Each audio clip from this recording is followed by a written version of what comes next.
मधुकामनी। जी हाँ दोस्तों, इस प्लांट्स का नाम मधुकामनी है। जितना ही खूबसूरत ये नाम है उतना ही खूबसूरत इसके फूल भी खिलते हैं। जितना ही खूबसूरत इसके फूल खिलते हैं उतना ही खुशबूदार इसके प्लांट्स होते हैं। जब ये फूल खिलता है तो चारों तरफ इसकी खुशबू बहुत ज़्यादा बिखर जाती है। अगल बगल की जितने भी एरिया है वो खुशबुओं से भर जाती है। इतनी ज़्यादा इसकी महक होती है, इतनी ज़्यादा इसमें सेंट आती है।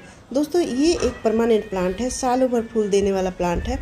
और जब ये एक बार फूल खिलता है तो ये लगातार फूल खिलता ही चला जाता है। लेकिन अगर गुच्छे में फूल लेना है, ढेर सारा फूल लेना है, तो इसमें थोड़ी सी फर्टिलाइज़र और थोड़ी सी केयर करनी पड़ती है। दोस्तों आज मैं इसकी केयर के बारे में तो शेयर करूंगी ही, साथ में इसको बीज से कैसे लगाते हैं और इसको कटिंग से कैसे लगाते हैं वो भी मैं आप लोग के साथ शेयर करूंगी। और इसमें थोड़े बहुत चींटियाँ या मिलीबग्स तो नहीं, लेकिन चींटियों का अटैक थोड़ा हो जाता है इसकी मिट्टी में। तो क्या इसमें डालें कि इसकी पत्तियों में चमक भी बनी रहे, इसकी मिट्टी भी हेल्दी रहे, सारी डिटेल मैं आप लोग के साथ शेयर करूंगी। तो वीडियो को लास्ट तक बने रहिएगा। ये एक परमानेंट प्लांट है, सालों भर फूल देने वाला प्लांट है। लेकिन सालों भर फूल लेने के लिए दोस्तों इसमें छोटी छोटी सी हमें केयर करनी पड़ती है ताकि हमें सालों भर फूल मिलता रहे। इसके लिए दोस्तों ये जो प्लांट है आपको 2 महीने दिसंबर जनवरी रेस्ट में जाता है, बाकी आपको मार्च से ये हमेशा दिसंबर तक फूल देता ही रहता है। तो इसके लिए सबसे ज़रूरी है दोस्तों कि इसको हम ये एक परमानेंट प्लांट है और इसकी पत्तियों की चमक बनाने के लिए और फूल ज़्यादा लेने के लिए इसको धूप वाली जगह पर रखें, क्योंकि इसको धूप बहुत ज़्यादा पसंद है। सन लविंग प्लांट है तो इसको बहुत ज़्यादा धूप पसंद है, इसलिए इसको ऐसी जगह रखें जहाँ पर सुबह से शाम तक की इसकी धूप मिल सके। अगर कम से कम इसको 4-5 घंटे की धूप तो बहुत ही ज़रूरी है, तभी ये आपका प्लांट हरा भरा भी रहेगा और फूलों से खिला भी रहेगा। तो धूप बहुत ज़रूरी है दोस्तों।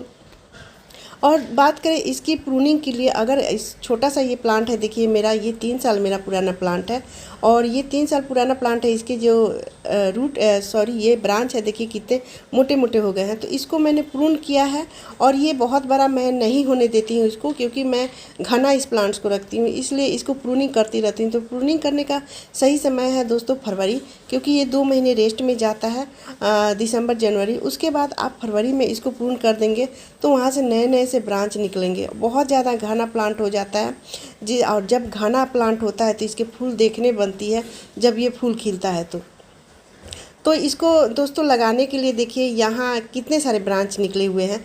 तो जब इसकी प्रूनिंग करने के बाद कटिंग फेंके ना, आप इसकी कटिंग कभी भी लगा सकते हैं, फरवरी में भी लगा सकते हैं, क्योंकि उस समय बसंत ऋतु आती है और उस समय मौसम बहुत अनुकूल होता है। तो उस समय भी इसकी कटिंग लगा सकते हैं आप। अभी मानसून के मौसम में भी कटिंग लगा सकते हैं, लेकिन मानसून के मौसम में अभी फ्लावरिंग जब करता है तो हमें कटिंग ना ही लगाए इस प्लांट्स की। तो इसलिए फरवरी में इसकी प्रूनिंग करें तभी इसकी कटिंग लगा लें। और कटिंग जब लगाएं तो उसको इस तरह की लेंथ ले, एक पेंसिल के आकार के, थोड़ा मोटा ब्रांच हो ताकि वो आसानी से लग जाए। तो फरवरी में भी ये प्लांट की कटिंग लग जाती है।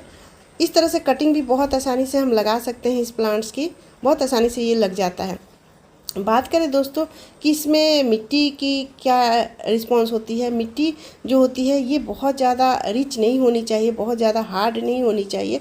इसकी मिट्टी बहुत ही हल्की होनी चाहिए। तो मिट्टी आप वैसे तो अगर ज़मीन में लगा रहे हैं तो ये बहुत आसानी से किसी भी मिट्टी में लग जाती है, लेकिन अगर गमले में लगा रहे हैं तो इसके लिए आपको ऐसी मिट्टी जैसे 30% मिट्टी, 30% कोकोपीट, 30% वर्मी कंपोस्ट या फिर गोबर की खाद आप ले सकते हैं, या 10% इसमें नीम खली डाल दें।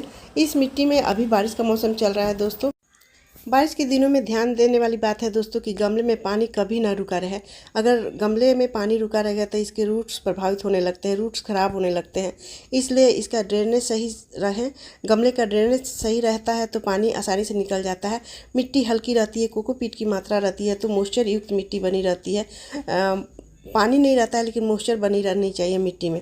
तो इस तरह से मिट्टी और ड्रेनेज सही होना चाहिए।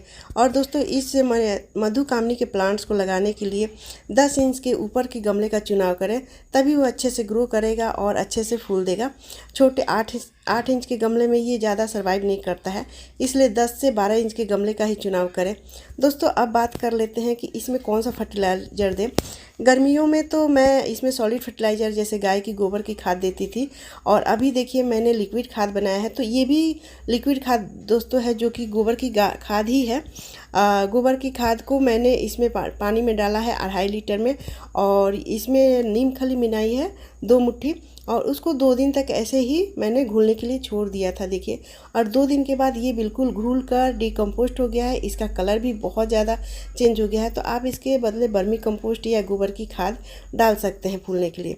तो ये देखिए 2 दिन तक कितना अच्छा से इसका कलर भी हो गया, लेकिन ये पूरी तरह से अभी कंप्लीट नहीं है। तो इसके लिए दोस्तों ये जो अलग से मैं फर्टिलाइज़र देती हूँ इसमें, ये है पोटासियम, यानी इसमें पोटास की मात्रा बहुत ज़्यादा है। ये है केले के छिलके का लिक्विड फर्टिलाइज़र। इस तरह के मैं हमेशा बना के रखती हूँ।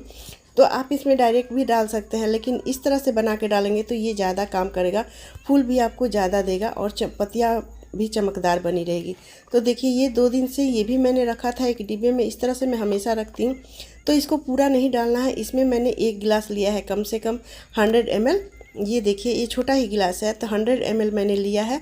अगर आप डायरेक्ट डालते हैं तो ये ख़राब हो जाएगा, तो इसको पानी मिलाकर ही डालना है। तो देखिए यहाँ पर मैंने इसको डाल दिया है और थोड़ी सी और मात्रा डाल दी। तो ये 2.5 लीटर है, और 2.5 लीटर में मैं और पानी नहीं डालूँगी, क्योंकि उसी के अनुसार मैंने इसमें गोबर की खाद और नीम की खली डाली थी।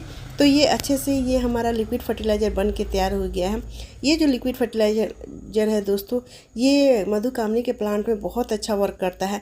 ये मैं हमेशा डालती हूँ, और मैं गर्मियों में भी इस तरह से बना के देती हूँ। अभी बारिश का मौसम चल रहा है, इसलिए अभी सॉलिड फर्टिलाइज़र नहीं दे रही हूँ, यही लिक्विड फर्टिलाइज़र मैं दे देती हूँ। क्योंकि अभी बारिश का मौसम चल रहा है, लेकिन बारिश हो नहीं रही है, हमारे यहाँ बहुत कम बारिश होती है। तो ये फर्टिलाइज़र डालने से दोस्तों ये इसकी नमी भी बरकरार रहेगी और फूल भी ज़्यादा खिलेंगे, पत्तियों में चमक भी रहेगी। तो ये तो हो गई दोस्तों फर्टिलाइज़र की बात करें। अब देखिए इसको मैंने बताया था कि इसको ब्रांच से कैसे लगाते हैं, अब इसे बीज से कैसे लगाते हैं। इसके जो बीज होते हैं दोस्तों इस तरह से होते हैं, ये हरा हरा रहता है, लेकिन जब पक जाता है तो इस तरह के रेड हो जाते हैं, और रेड होने के बाद ही इसे हम लगाते हैं। तो लगाने के लिए देखिए यहाँ पर आधी मिट्टी आधी कोकोपीट मैंने इस तरह के एक छोटे से डिब्बे में ले लिया है। आप इसे ग्रो बैग में भी लगा सकते हैं, बस मिट्टी में दबा देना है इसे। और जो फर्टिलाइज़र मैंने बनाया था वही लिक्विड मैं इसमें डालकर इसको रख देती हूँ। इसके बीज से भी बहुत आसानी से 10-15 दिन में ही मानसून के मौसम में ये जर्मिनेट हो जाते हैं। तो इस तरह से बीज से भी लगाना बहुत आसान है, और कटिंग से भी लगाना बहुत आसान है दोस्तों। अब दोस्तों इसमें कीड़े वगैरह का तो बात करें तो इसमें बहुत ज़्यादा कीड़े नहीं लगते हैं, बस मिट्टी में चींटियाँ ज़्यादा लगती है, और प्लांट्स की पत्तियों में भी चींटियाँ लगती है। तो उसके लिए देखिए यहाँ पर मैंने फंगीसाइड और नीम ऑयल का स्प्रे करती हूँ। ये दोनों जब मिल के स्प्रे होता है तो बहुत अच्छा वर्क करता है। मैं हमेशा इन दोनों को मिलाकर ही स्प्रे करती हूँ। आप इसके बदले आप केवल नीम ऑयल का भी स्प्रे कर सकते हैं, केवल फंगीसाइड का भी स्प्रे कर सकते हैं, लेकिन ये नीम ऑयल और फंगीसाइड का जब करते हैं तो दोनों का असर ज़्यादा होता है। पत्तियाँ चमकदार होती रहती है, और जितने भी कीड़े होते हैं, चींटियाँ होती है, छोटी छोटी सी इंसेक्ट वगैरह होते हैं, वो सब खत्म हो जाते हैं। तो दोस्तों इस तरह से आप सालों भर मधुकामनी के प्लांट से फूल ले सकते हैं और पौधे को स्वस्थ बना के रख सकते हैं। मधुकामनी का प्लांट बहुत ही खूबसूरत फूलों वाला प्लांट होता है, परमानेंट प्लांट है। इसे ज़रूर अपने गार्डन में ऐड कीजिए दोस्तों। तो वीडियो कैसी लगी? अगर वीडियो पसंद आए तो लाइक शेयर कीजिएगा, मेरे चैनल पर नए हैं तो सब्सक्राइब भी कर लीजिएगा बेल आइकन घंटी के साथ। एक कमेंट जरूर बनता है दोस्तों। तो मिलते हैं नेक्स्ट वीडियो में, तब तक bye, take care, happy gardening.